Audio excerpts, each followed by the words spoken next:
Hey everyone, welcome back to our tech tutorial series.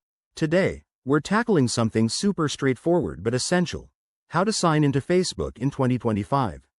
With all the updates to security and user experience, logging in might feel a bit different, but don't worry, I'll walk you through it step by step. Whether you're a long-time user or just getting started, this guide will have you connected in no time.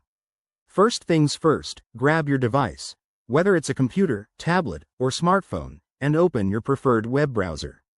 I recommend using the latest version of Chrome, Safari, or Edge for the best experience.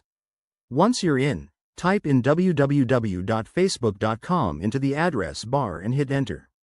You'll be taken to the login page, which might look a little sleeker in 2025 with new design elements.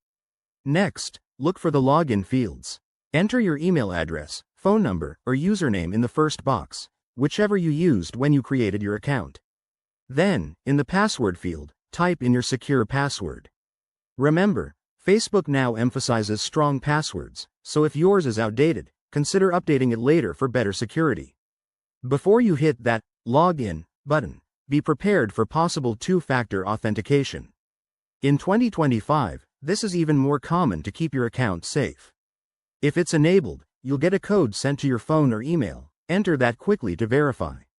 Once that's done, click Log In, and voila, you're in. One quick tip: if you forget your password, there's a Forgot Password link right there to help you reset it.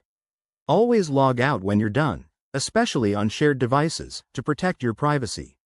Signing into Facebook is all about staying connected with friends and family, so make the most of it. Thanks for watching. If this helped you, give it a thumbs up, subscribe for more 2025 tech tips, and let me know in the comments if you have any questions. See you next time.